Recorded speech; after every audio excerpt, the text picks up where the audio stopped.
Hey everyone, welcome back to Faith Talks, where we have real conversations about faith, life, and following Jesus every day. I'm Sarah. And I'm Mike. Thanks for joining us today. Our episode is based on a message by Pastor Kaya-Woon Choi titled, To Live is Christ. And honestly, this message asks one of the biggest questions we can ask ourselves. What is driving your life? Yeah, what gets you up in the morning? What keeps you going when life gets hard? What gives your life meaning? Pastor Choi opens with a simple story about three masons building a palace. One says, I hate this job. Another says, I'm just trying to support my family. And the third says, I thank God I get to build something meaningful.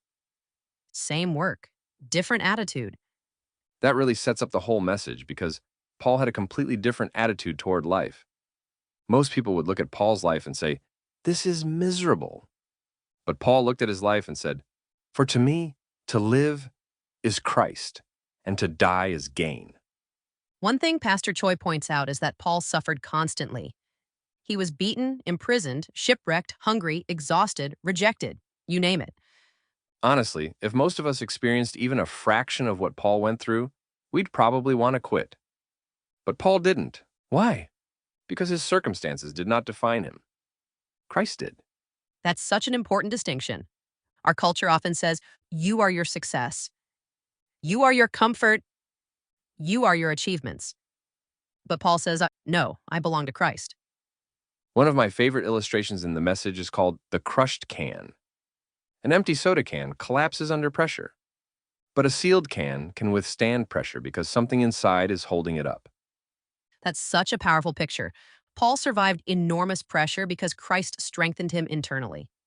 Not because life was easy, not because he was naturally strong, but because Jesus was living in him. And that's encouraging for us, because the same Christ who strengthened Paul lives in believers today. The goal isn't pretending life is easy. The goal is learning to anchor ourselves in Christ. Another thing Pastor Choi highlights is Paul's daily mindset. Paul didn't wake up asking, what can life give me today? He asked, how can Christ be glorified today?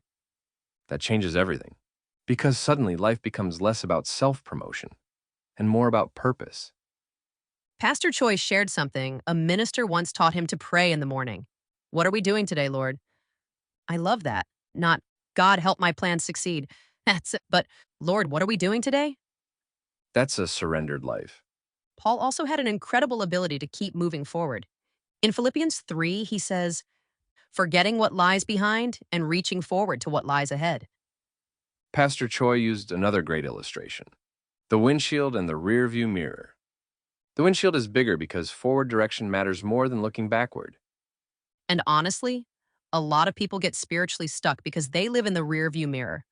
Past mistakes, past regrets, past successes, past failures. But Paul kept pressing forward toward Christ. One of the most profound parts of the message is when Pastor Choi explains why Paul could say, to die is gain. That sounds strange to modern ears, but for Paul, death wasn't the loss of Christ. It was more of Christ. Exactly. Christ was Paul's treasure. So death meant finally being fully in the presence of the one he loved most. Pastor Choi compared it to an Olympic runner enduring pain because they can see the finish line. Paul endured suffering because he saw eternity.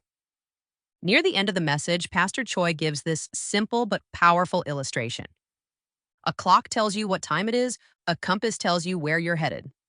And a lot of people manage their schedules well, but they don't know where their lives are going spiritually. Paul had direction. His compass pointed to Christ. So maybe that's the challenge for all of us today. Not just how successful am I? Or how comfortable is my life? But is Christ being glorified in me? And maybe tomorrow morning, before checking your phone or your schedule, simply pray, what are we doing today, Lord? That one prayer could completely reshape your attitude toward life. Paul's message wasn't, life is easy. It was, Christ is worth it. Christ in life, Christ in suffering, Christ in success, Christ in death.